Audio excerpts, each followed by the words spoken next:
All right, good morning or early afternoon, depending on wherever it is that you are watching us from. My name is Raymond Tran, and I'm very pleased to present today's discussion, Going Beyond Representation, Creating More Space at the Table. For those of you that do not know me, my name is Raymond Tran. I'm an associate here at Seyfarth Shaw, based out of Atlanta. And on behalf of our Atlanta office, Seyfarth's National Diversity, Inclusion, and Action Team, and our National Asian American Pacific Islander Affinity Group, thank you everyone for either tuning in live or catching this recording later on. Today, we're joined by some very special guests. First off, Dr. Michelle Au, who is an anesthesiologist and Georgia State Representative for House District 50. She was also formerly representative for Senate District 48, and she is the current chair of our recently formed Asian American Pacific Islander Legislative Caucus. We're also joined by Sam Park, who is an attorney and Georgia State Representative for House District 107, formerly House District 101, and he's also the Minority House Whip. For those of you that love Sam, you can stop recording because he's declined every single one of my invites to everything except for today's. Just kidding. We all love Sam. Yeah, I'll make it up to you. And also facilitating the conversation with me today is the one and only Bonnie Yoon, first of her name. Bonnie Yoon is a board member of the Georgia Asian Pacific American Bar Association and currently the chair of the Kapaba Law Foundation, which is the 501c3 arm of the Georgia Asian Pacific American Bar Association. So those of you that are with us live today, feel free to direct message any questions that you might have during the discussion through the WebEx Q&A function that should be on the lower right-hand corner of your viewing screen. And we will do our best to incorporate that into our discussion or to address it at the very end. I would like to just frame our discussion today with a few quick facts. So as we all know, May is Asian American Pacific Islander or AAPI Heritage Month. And even though being Asian American or a Pacific Islander isn't limited to just a month, the month of May does provide us all with a very unique opportunity to reflect collectively. And I wanted to bring up a few facts that I found from earlier this year. So the 2023 Asian American Foundation Status Index from NBC and recent Pew polls, specifically about Asian Americans and Pacific Islanders. So one kind of fact that comes out of this, only 22% of Asian Americans and Pacific Islanders, AAPIs, agree with the statement that they belong in the United States. And a similar number, about 22% of AAPIs, agree with the statement that they are accepted in their place of work, in their schools, or in their own neighborhoods. And then within that work demographic and within professional workplaces and in schools, AAPIs report to be the group that is most likely to state that they feel that the resources available, including affinity groups that purport to support diversity and inclusion, actually make them feel as if they are excluded. In other words, Asian Americans and Pacific Islanders are most likely to feel that they do not even belong in the diversity conversation. I recall someone once with the title of a Chief Diversity and Inclusion Officer, when speaking about AAPI issues, referred to AAPIs in this particular profession as the other white meat, which is not appropriate for many reasons. So at the same time of those feelings of not belonging or those feelings of exclusion, the polls show more than half of non-AAPI Americans, so non-Asian American, non-Pacific Islanders, report that they want more interactions with their AAPI neighbors, colleagues, classmates, and that in schools, in the workplace, and in their neighborhoods, the Asian American and Pacific Islander colleagues, neighbors, or their classmates were least likely to engage with or participate in opportunities to contribute. So there is a gap there. On the one hand, some of us are members of a group that feel like that they're constantly excluded, and on the other group, so the majority group, wants to include us and wants to keep us engaged.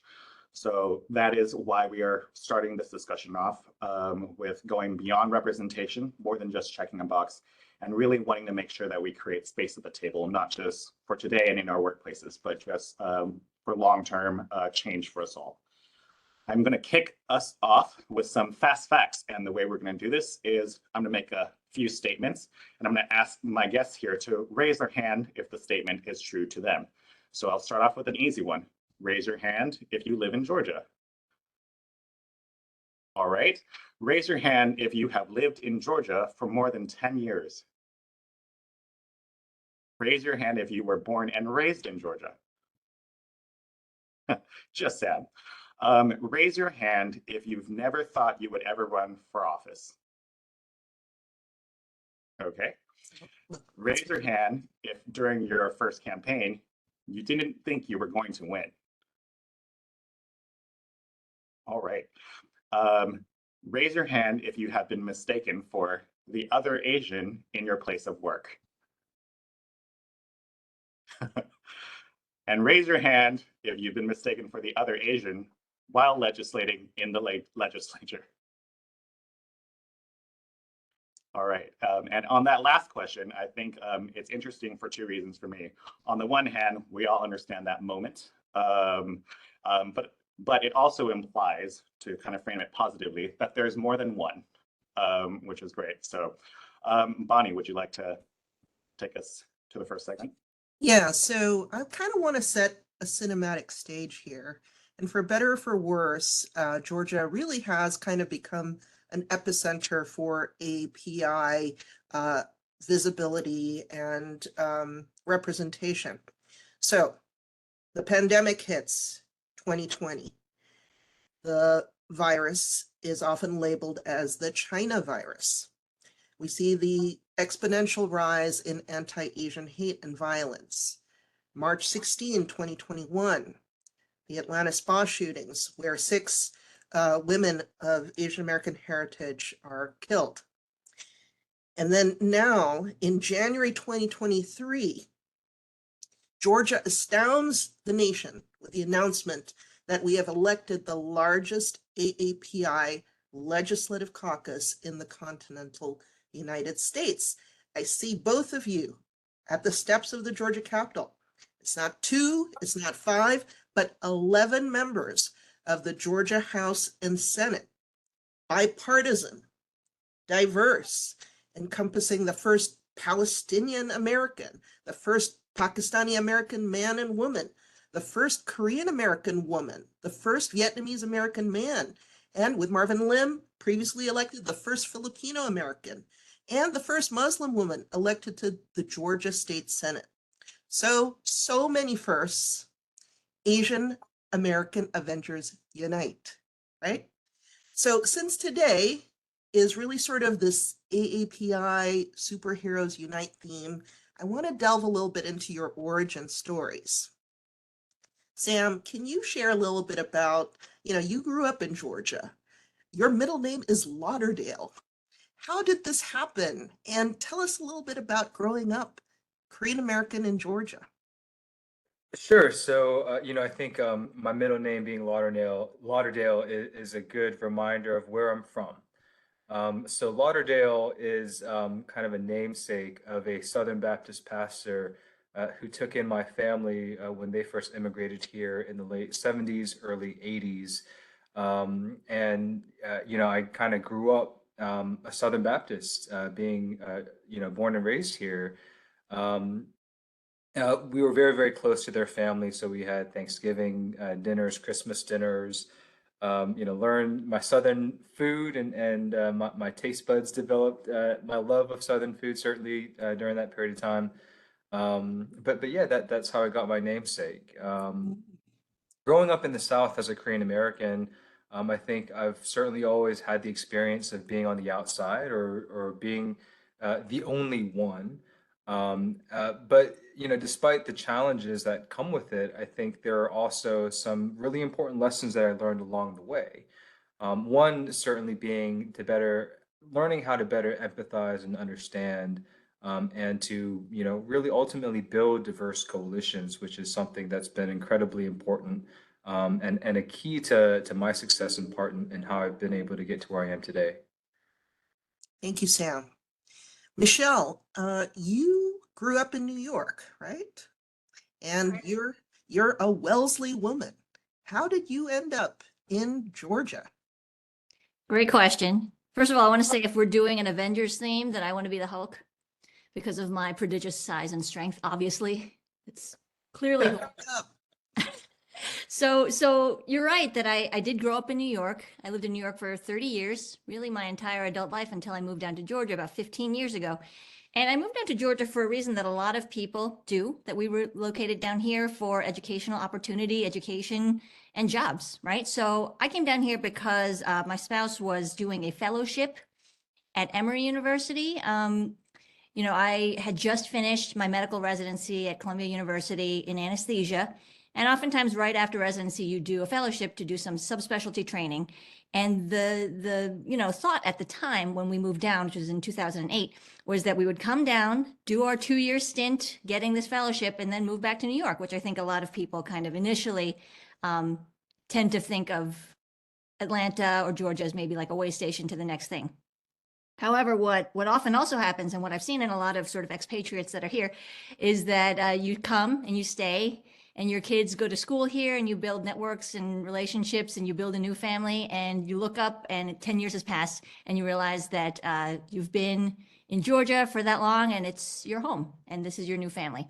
So that's sort of what happened to me. And initially moving down from New York, I think that there is a sensibility or an impression that people have of Georgia when they don't live here, that Georgia or the American South, generally speaking, is a certain type of thing, right? That you think of it as not as diverse as New York. I'm telling you what the preconceptions are, right? From someone who didn't grow up here, that people think or act or vote a certain way, right?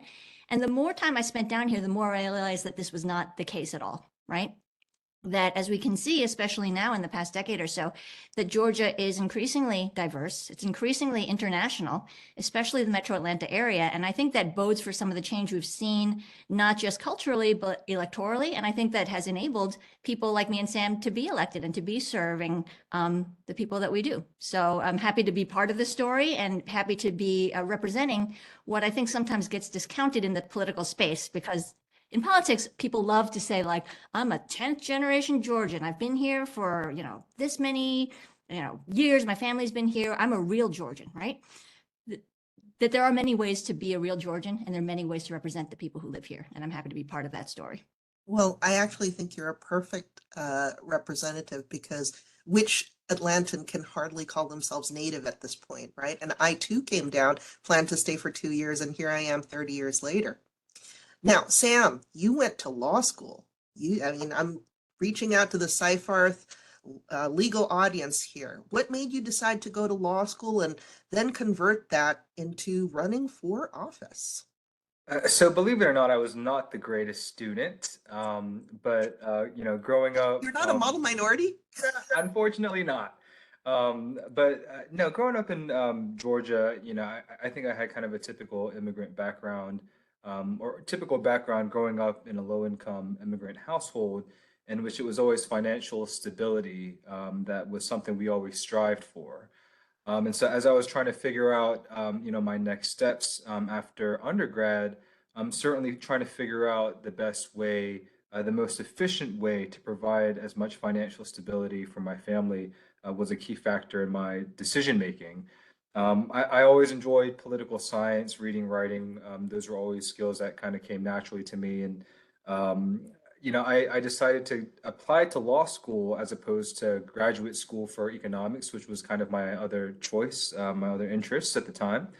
But yeah, I felt law school being 3 years as opposed to grad school being 4+ years, would allow me to get into the job market sooner rather than later.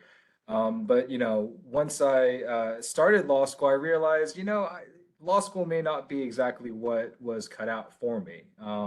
Thankfully, it was the opportunity of attending law school, in which I took a health legislative and advocacy course that took me to the Georgia State Capitol back in 2012, which is when I drafted my first piece of legislation, and also met Stacey Abrams.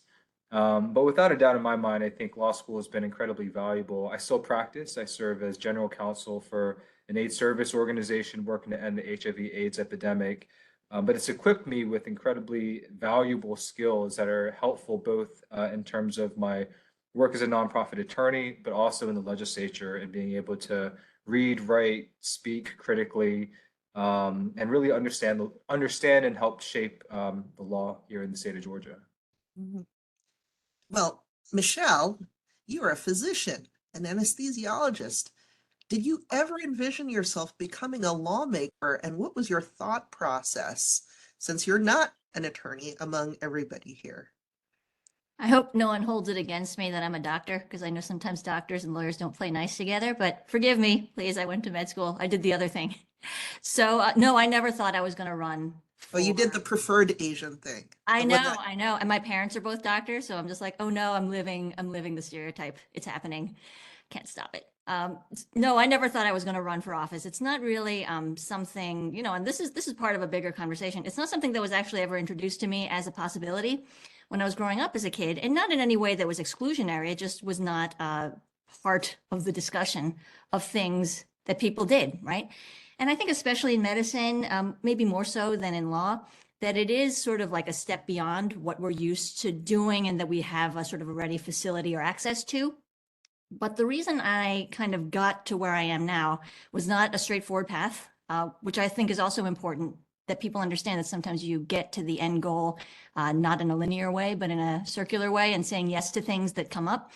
But what happened was that about 10 years after I finished my medical residency, I realized that I had the bandwidth and the comfort at that point in my life to take on a little bit more. Part of it was that this was right after the 2016 election, at which point it was made manifestly clear to me that whatever good any of us were doing in this world or in our jobs, that we all had the responsibility to pitch in a little bit more, and that we were coming up into a very dangerous point in our country's history, particularly when it came to healthcare access. So what I decided to do at that time was a classic like academician feint, which is to go back to school. I went back to school to get a master's in public health because I thought that would give me the toolbox that I needed to tackle some of the bigger problems I saw, not just socially, but in my medical practice. I am still a practicing anesthesiologist. If anyone has this question, because it's always the first question, no, I do not practice anesthesia while we're in session. I do need to take a leave of absence because you cannot practice anesthesia remotely. But I immediately go back to seeing patients when session is done. But maybe you want to anesthetize some of I your know. colleagues. I wish, maybe just by talking real boring that I can put them to sleep, but usually that's not on purpose. Uh, so in getting a public health degree, I wanted to address some of the issues, not just the immediate bedside issues that I see when I take care of patients, which is, to help them through surgery, to give them blood transfusions, medications, therapies, whatever, but to treat the reasons that they became sick in the first place. And many of these issues are what we call social determinants of health, things like lack of access to healthcare, education, safe housing, public safety, all these things that feed into making an unhealthy or healthier society. After you get a public health degree, you kind of see the picture a little bit better. I always describe it as like in that scene in The Matrix where you see the code coming down and suddenly you like understand like, oh, that's a lady, that's a dog. I can see now why there's so many problems. And you realize that actually a lot of the problems and where they live is at the state legislative level, more so than obviously at the municipal level, and maybe even more so than at the federal level, that state legislatures are where health policy lives, right? And we can see that even more obviously now with the Supreme Court putting down some, rulings that have punted lots of these decisions that affect our healthcare intimately to the state level. So that's sort of how I ended up in a backdoor way, realizing that this was the kind of work I wanted / needed to be doing. And I'm happy I got involved. So speaking of healthcare, I know, Sam, that was part of your motivation. I know that there's a link with your family of why you pursued public office. And then my second part to that question is now you're a minority whip. And I know you actually have a whip. That's a physical thing, right? So tell me about, that journey. Sure. So, what ultimately compelled me to run for office back in 2016 was my mother's battle against cancer. In 2014, she was diagnosed with terminal cancer. She was given 4 to 6 months to live, about 2 years with chemotherapy.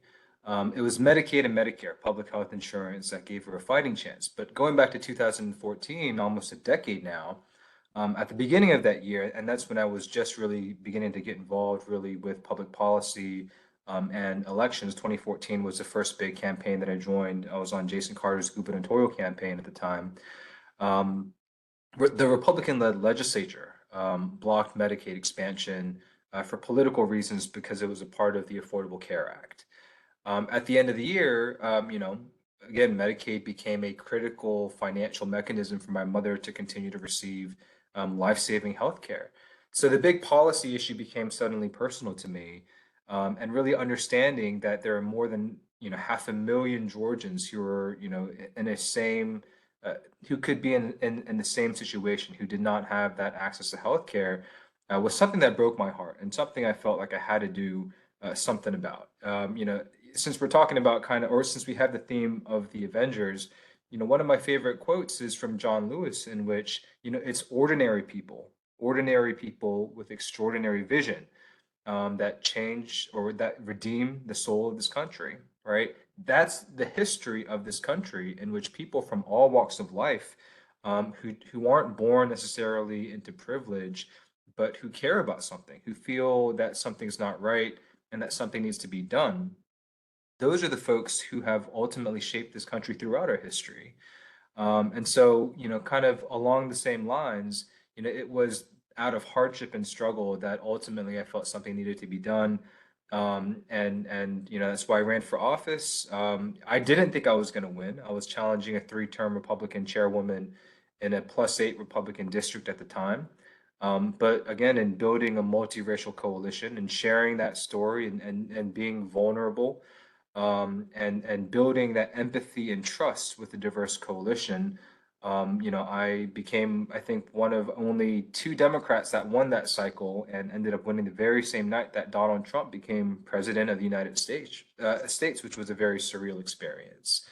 Fast forward again, I never imagined that, I'd have an opportunity to now serve in leadership in the Georgia House Democratic Caucus as the whip. But I think what initially drove me to run for office back in 2014, 15, 16, it's still, it's the fire in my belly that continues to, get me out of bed and continue the fight. Georgia still has so many healthcare challenges, and we have so much work to do. But yeah, until the job gets done, I feel like we just have to continue to fight. And with that, I'm going to cede the floor to Ray, because we Cede the wanted to floor. delve a little Very bit more fancy. into the API engagement.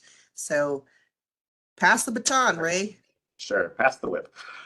So I did want to kind of just point out, well, just kind of pull from one of the things that Sam mentioned. So I recall when you were campaigning, so a lot of folks that I knew were certainly volunteering for you, including Bonnie, and working with you.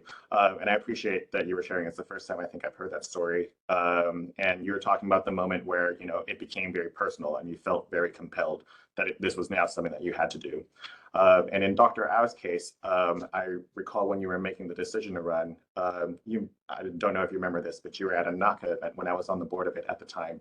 And you had actually pulled me and a handful of law students aside and just asked us, hey, what is it like living in Georgia, in Atlanta? What do you think? What are the problems you wanted to solve? And then you had shared, I'm running for office. I try to walk away. You kind of kept me there. And one of the things I shared was, I'm just focusing on my own thing. I'm not really trying to get whatever. But you did share, no, the reason I'm doing this is because, and for a lot of the reasons you just shared, solving more structural issues. And I wanted to bring that up because I'm going to bring up the March 16th shooting, the Atlanta spa shootings in 2021, because I do think for a lot of folks that are either Asian American, Pacific Islander, or that have become aware of AAPIs, that was certainly, that was a catalyst for a lot of the discussions that we're having now. And so I think all of us were certainly involved in some capacity during that time. I know myself and Bonnie, with our involvement in GAPAVA and such, we're having our own discussions. I recall seeing both Michelle and you, Sam, very, very visible, and just, I imagine, just organizing and responding to a lot of the chaos that's going out there. And in one of my conversations with Bonnie, I remember telling her, I'm just shutting down. I'm not dealing with this right now. I need to handle my own things. And that was sort of my way of dealing with it. And I wanted to bring that up because in a lot of my, what I call them, closed door discussions with my fellow, Asian American colleagues, peers, friends, family, that tends to be a habit of, I'm going to kind of, I even just called it a closed door discussion. Like, you know, the door is open now. I need to be a certain way when I'm at work, when I'm at school, when I'm in my community, and I'll be Asian at home, or I'll be myself at home. And the March 16th shooting, we're observing, I think this year is the second anniversary of it this past March, really sparked a lot of conversations, including multi-generational attitudes, and really the changes that have compelled a lot of people to feel a lot more engaged. So kind of a lengthy way of getting back to some of the facts that I brought up earlier. If it is the case that there are AAPI individuals that are reporting that they're not feeling like they belong, and on the other hand, there's a desire for them to interact more and for them to engage. I want to ask each of you to speak a bit about overcoming that hesitation or that thought about just staying compartmentalized and just doing your own thing, and really just the need to kind of get out there. Not all of us, well, not everyone will necessarily personalize a piece of legislation, but certainly I think a lot of folks, myself included, have asked what else it is that we can do. Running for public office puts a lot of your personal life and your identity kind of out and forces it onto the table. So I was just wondering, and I'd like to start first with you, Michelle, if you can speak to overcoming some of those hesitations. You have a full career going on, you have a family, just what can you say to some of us that are listening that might want to compartmentalize, and why we should just kind of overcome our personal hesitations about rocking the boat? Great question. And I hear that sentiment about sort of cultural forces or family forces or historical forces that push people to not rock the boat and to keep your head down and do your work and achieve the type of success you've been told is the right kind of success in this country, from many, many people who have maybe eyed doing work like Sam and I are honored to get to do, but not feeling that it has been an option for them in the past. I'm going to refer back to something that you talked about a little bit earlier about the engagement and the activization of Asian Americans in Georgia. And I think it came before March 16th, even though that was certainly a galvanizing incident.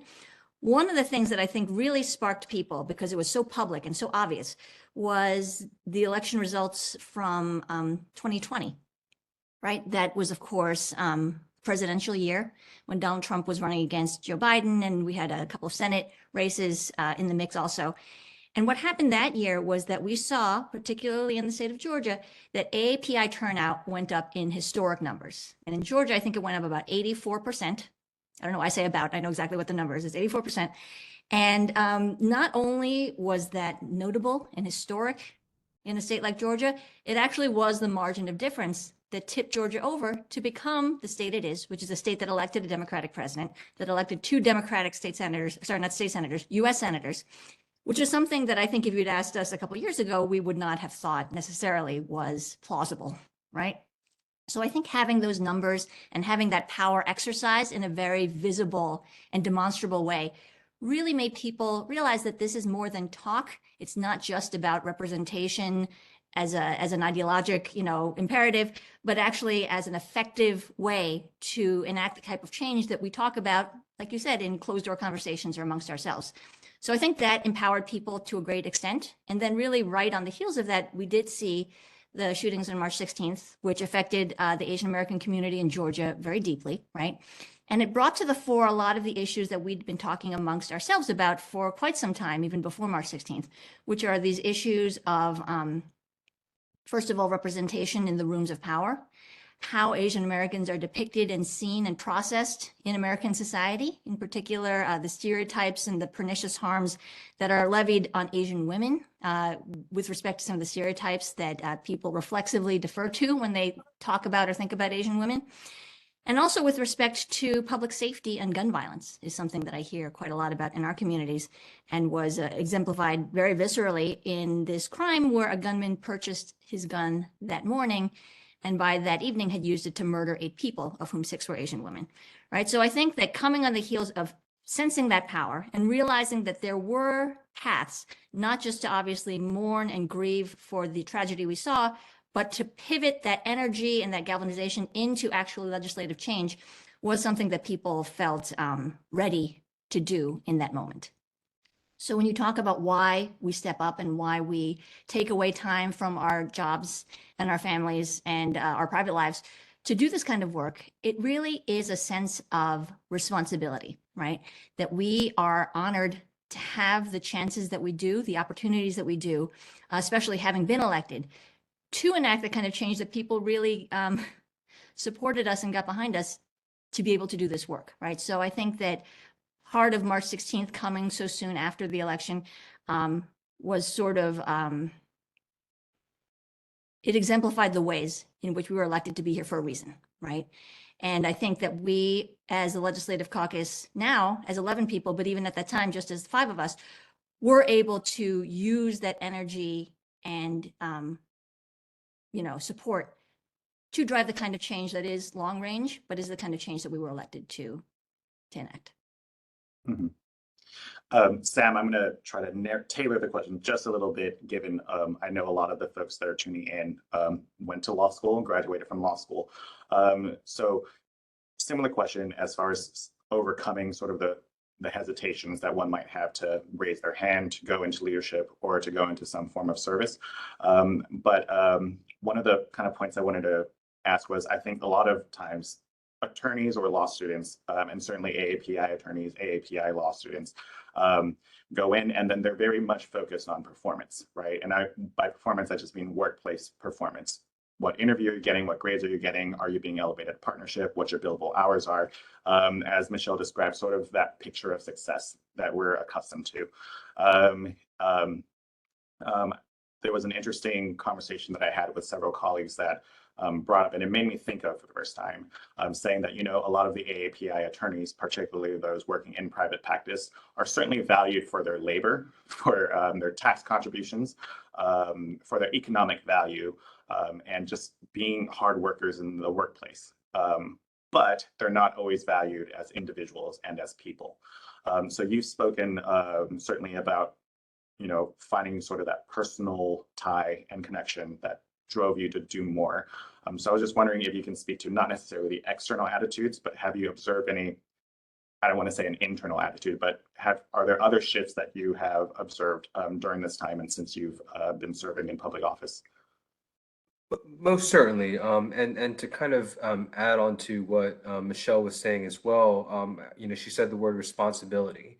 I would add, not only is it a responsibility, I think, but it's a matter of necessity, that we as Asian Americans have to exercise all the power that we have. I've had an opportunity to, get to know a lot of legislators out in California, and they'll tell me of the legacy of Asian American civic leaders that they have, from Mike Honda to Norman Mineta, in which Asian Americans, they're, going into their 5th generation now. Here in the South, all of us are kind of, 2nd generation, right? My parents' generation was the first born here. I'm the 1st generation born and raised in the South. The Asian American community in Georgia and in the South, it's still relatively new. And so there isn't kind of that clear path forward to demonstrate civic leadership and empowerment and, that place of belonging at all levels of government. Or in all places of leadership, certainly in government. And so I think, the 2020 election, I think for a lot of Asian Americans, certainly because that was a moment in which we were seeing an increase in violence and discrimination against Asian Americans across the board, was also a realization that that self-defense mechanism of keeping your head down and just working hard, or that privilege that we have of not getting involved in civic life, not doing more than simply, looking out for economic security. That more was necessary than to just focus on your own. And so I think in part that was a big reason why, we saw such a historic turnout in Asian American political participation.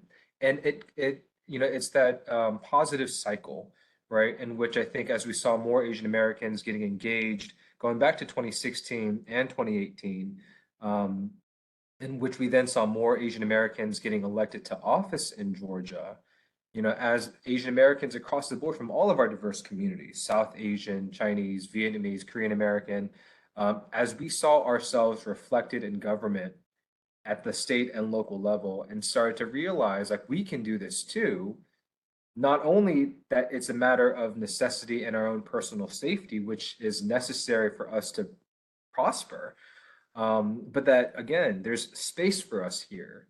I think that it's kind of a dawning and a realization in which we have to do more because not only must we do more, but we can.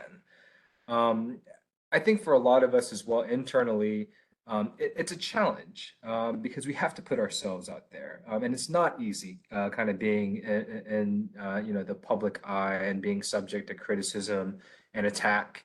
But I think as you grow and you learn, you also realize that it's more about yourself, right? None of us are going to be here forever.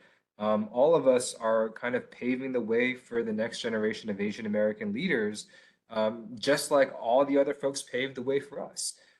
Certainly in a state like Georgia, the cradle of the civil rights movement, we have such a deep legacy and a rich history of folks fighting for freedom and representation, in which we are a part of that legacy, and with that multiracial coalition, we only strengthen it, right? It's continuing that march as that coalition diversifies, as in which Asian Americans and the next generation it becomes a part of, in which we're continuing the fight of Dr. King and the civil rights movement, in which for once, with real legitimacy, we will have the freedom to determine our own futures. And so I think that's something that all of us have to ultimately understand and realize, in which it's not just ourselves, right? We're a part of a bigger picture. And if that is the case, where are we going to fall? What are we going to do when it comes to which side of history are we ultimately going to stand on? Because we're not just bypassers, we're not just bystanders, I should say. We have to be active participants. Go ahead, Dr. Rock. I want to tie in something that we're talking about now to, do you hear that echo? All right. Sorry, I'm having an audio problem. I want to tie something we're talking about now to something that we've touched on briefly, but I think is really important to flesh out this conversation, which is the pernicious harm of the model minority myth, right? And I know that sometimes it feels weird to talk about this because I'm not naive to the fact that we are currently in a group of all doctors and lawyers, right? Which feeds into this model minority myth quite neatly. But the fact of it is that when we talk about Asian Americans sometimes not being included in some of these conversations or not being seen as people of color, that model minority myth is what keeps us apart and prohibits people from seeing us as full members of the community or as participants in this conversation. I will just, on a personal note that during my first campaign, I was talking with someone about my campaign, and I was saying, I was explaining the district I was running in and some of the issues I was championing, and I was saying, I think it's particularly also meaningful to be running in this district as a woman of color. And the person I was talking to was another physician. He was an older white man, and he said, "Oh, but you're not really a woman of color, though." And I thought he was kind of kidding. So I was like, ah, ha, ha, ha. Then I realized he was serious, right? And it's one of those things where you realize that the way that Asian Americans are viewed in this society is that we are sometimes conveniently included in the conversation when it is convenient, right? For whatever the overarching goal of the conversation is to exemplify us as exemplars of the ways that minority groups are not oppressed or not discriminated against in society. But then in other ways that we are excluded and viewed as, as Raymond joked about the other white meat, right? That it's a way that it drives Asian American groups apart from other communities of color when we have many of the similar goals and ideals that everyone else does. So I think part of being in these spaces and that responsibility to run and represent is not just representing just our districts or, our families, but the broader spectrum and the multiplicity of the Asian American experience as not always having uniformly, successful in these metrics that we measure or having uniform socioeconomic experiences or access to education, and reminding people that Asian Americans represent a huge diversity within this community and making sure that people can see that part as well. Thank you. This does takes us very nicely into the third segment about what we can look ahead to.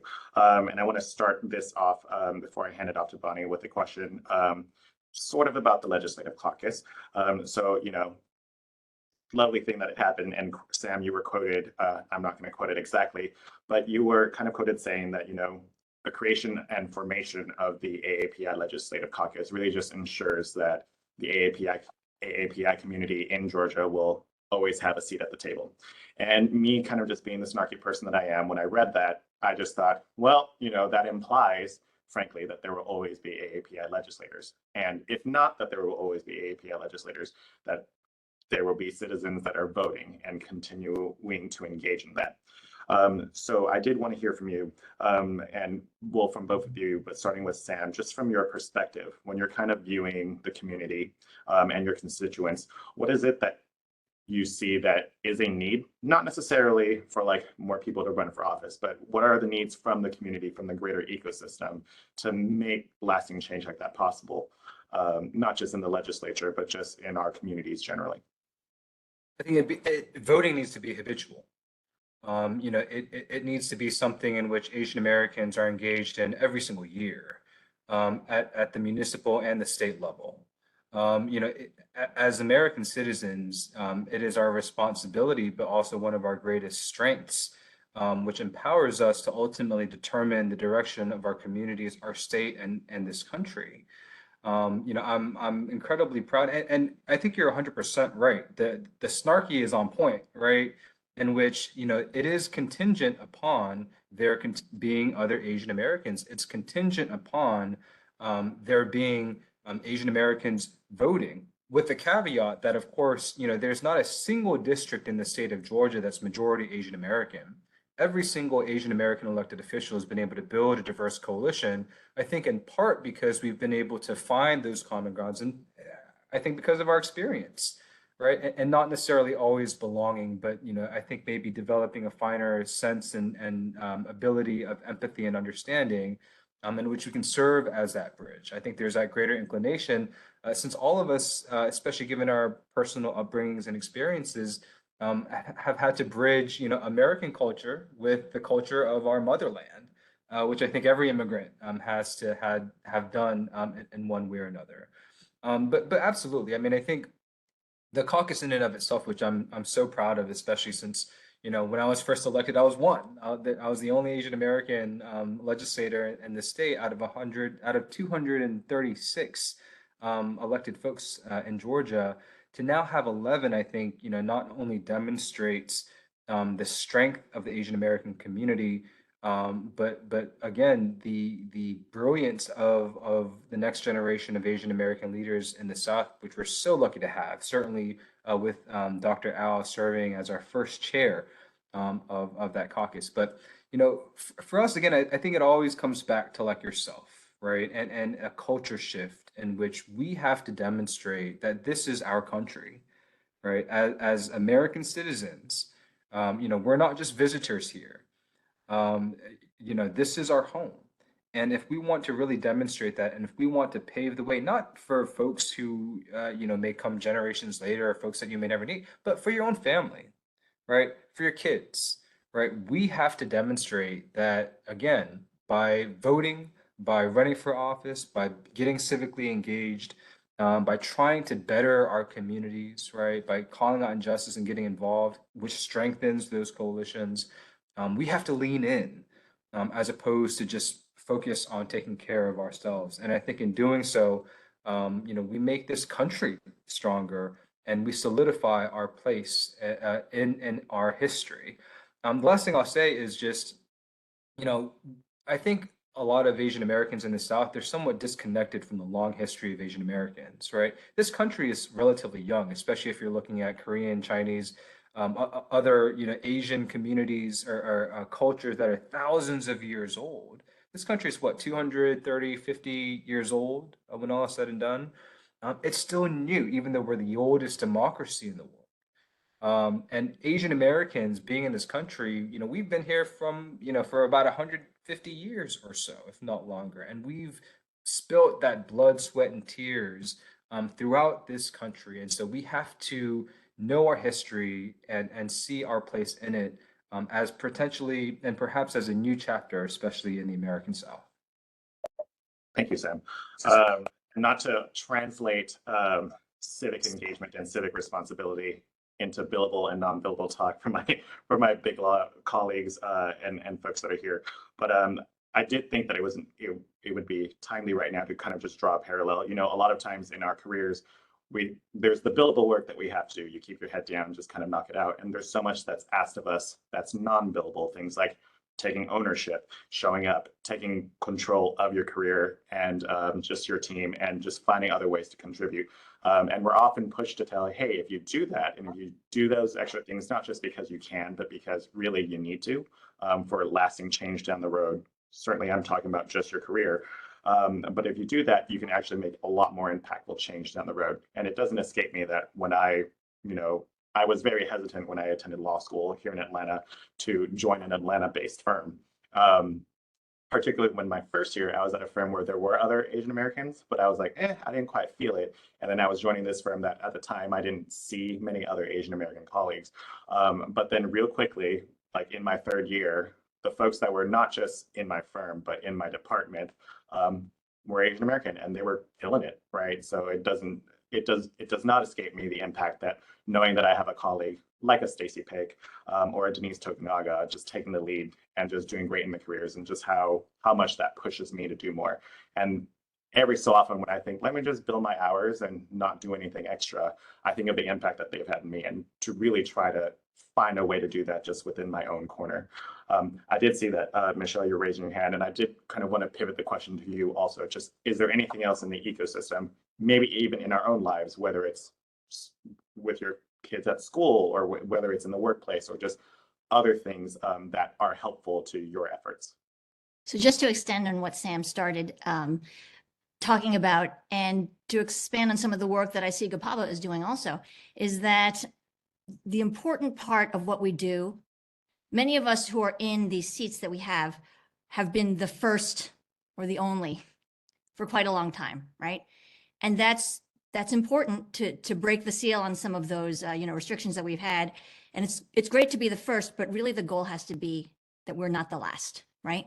So I think that a lot of the work when we're talking about more globally and talking about filling up the pipeline and talking about making sure that not just that we have a seat at the table, but that seat is always filled, is making sure that we engage our youth and the future of Georgia in this process, right? So that's been something that I think that all of us have been quite deliberate in doing in terms of making sure that those paths and that access to this world is a little bit easier and a little bit more obvious for especially some younger students that might be interested in public policy. I'm going to give some examples, is that we have a legislative fellows program with my legislative office, where we have students, college and high school students, so really we can start them quite young, getting involved with our office in really meaningful work. And I don't mean that they're Xeroxing things. I mean, they're helping us look at legislation, help giving us suggestions on how the next draft should look, help us, like on the floor and in the offices, sitting in on meetings with other legislators, and really feeling ownership of the process and feeling like this is something that they can do also, right? I think also that GPABA has been doing this as well. When Ray jokes about the dinner that we just had last week, that was for, it was a grant, right, that you guys have, is the inaugural year of this grant to encourage Asian American law students to engage in public policy work, which often is, I have friends who are lawyers. I'm not a lawyer myself, but I know that sometimes when it comes to status and prestige in the law world, that a lot of people do look at private law firms and these sort of more high earning, jobs, but that the importance of supporting people who want to go into public policy and the strength that you can have in those roles is really important to emphasize and to support, and especially in our young people. So I appreciate the work that you guys are doing also in terms of filling that pipeline and making sure that we do always have someone in that seat at the table. Yeah, and just to add on to that, Michelle, thank you for doing the shout out to GPABA Law Foundation. By the end of this year, we hope to endow yet another grant for a legislative aid for the AAPI Avengers, or rather the AAPI Legislative Caucus.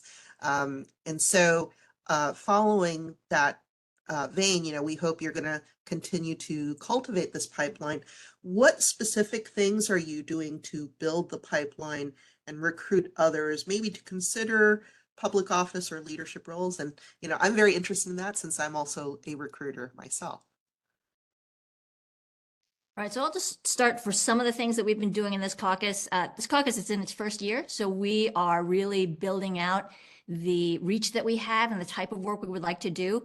We do have a bipartisan caucus, and I think that's important to note. And that was an important focus for us because we do think that the strength of the caucus is the fact that it is quite diverse, not just, in terms of background and culture, but politically, right? So it doesn't serve our purpose as well to make it a unilateral caucus or just one party, right? However, that does change a little bit of the focus of what we aim to do. We had talked with the California AAPI caucus prior to us writing our own bylaws and crafting what our focus was going to be. Theirs is a Democratic caucus explicitly, so they do a lot more sort of elections work and candidate recruiting. We do a little bit less of that in specific. However, our goals are very policy driven and policy based in that we aim to support and eventually advance legislation that the majority of our caucus and the majority of our communities have asked us for and want. So I'm going to give you some examples of some of the legislation we've championed this past year. Some of it has to do with educational access, which is really important to the immigrant community in specific. One bill in particular that we championed has to do with giving in-state tuition access to non-documented immigrants, right? Which is a push that I think finally has some legs. It didn't pass this session, but it has some support from both sides of the aisle, including our chambers of commerce, which is always important because there is a huge workforce shortage in Georgia and people are seeing the ways in which it's important to support that pipeline, the workforce pipeline also in terms of students being able to access the world-class education we have here in Georgia. Other things that we've championed as members of the caucus have to do with gun safety, which I mentioned earlier, has to do with concerns of our community around public safety, things that people worry about for their kids, their families, their communities, and championing those issues because it is, obviously that tends to get colored as a partisan issue, but it really isn't, especially in the communities that we represent. One last thing that I'll mention that is a little bit more, it's less explicit, but we've been doing a lot of work behind the scenes, is that there are other states which also have growing Asian American representation in their state legislatures.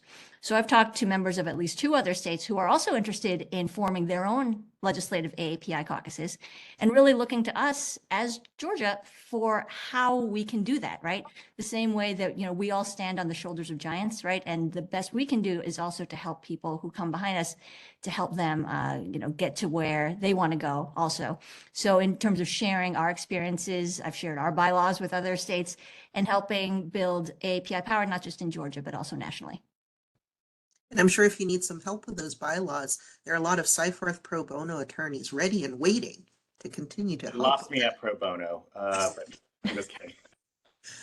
Well, the one last question I had before, maybe Ray wraps it up is, what advice would you give to your younger selves? Or, thinking of the next generation of AAPIs listening in on this call? Sam? I would say, don't underestimate what you're capable of doing.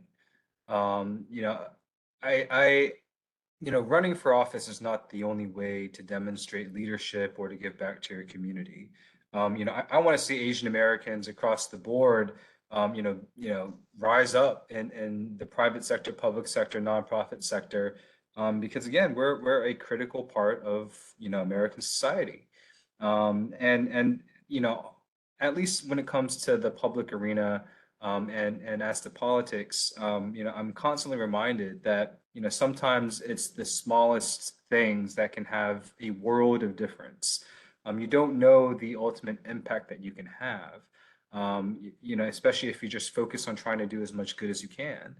With that understanding, right, especially when you're feeling called to, run for office, when there's something that's really capturing your attention or something that's just not letting you go, I think you have to pay attention to that. And again, certainly when it comes to civic life in this moment in time, and in this moment in American history where there's so much uncertainty, I think our community has a pivotal role and opportunity to really help move this state and this country forward.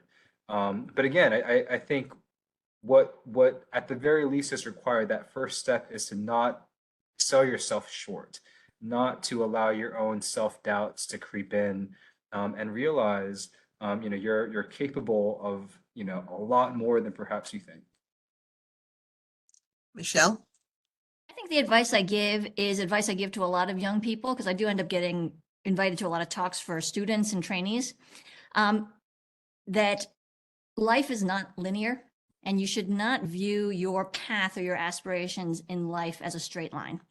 And what I mean by that is that a lot of high achieving people, which I'm sure we're speaking to many of them now, do tend to view this sort of linear path to what they view to be success. And that is very true in medicine as it is in law, right? Like in medicine, I'll say it's like, oh, you get into a good med school, then you get into a good residency, then you do a fellowship, then you're an attending, and then, boom, that's success, right? And this is very A to B to C line.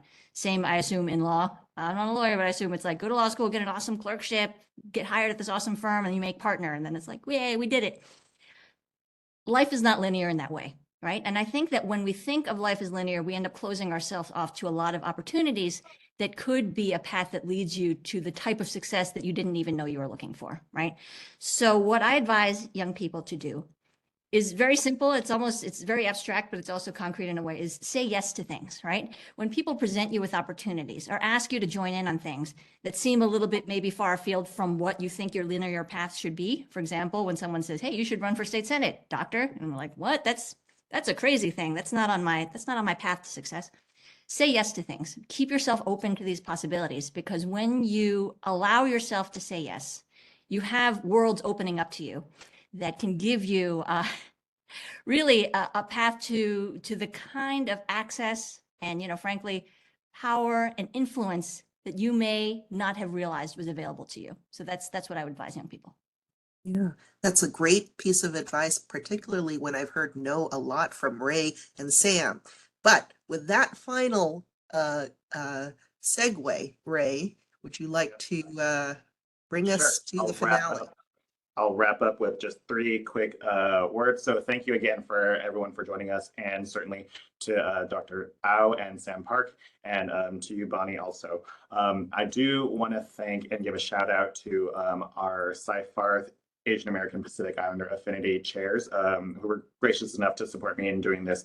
James Yu in our New York office, and Stacy Peck in our Los Angeles office, from a lot of their efforts that y'all don't get to see because I'm here on this WebEx, that we were able to make a donation to Advancing Justice. And I was able to deliver a check to our Atlanta branch just a couple of weeks ago.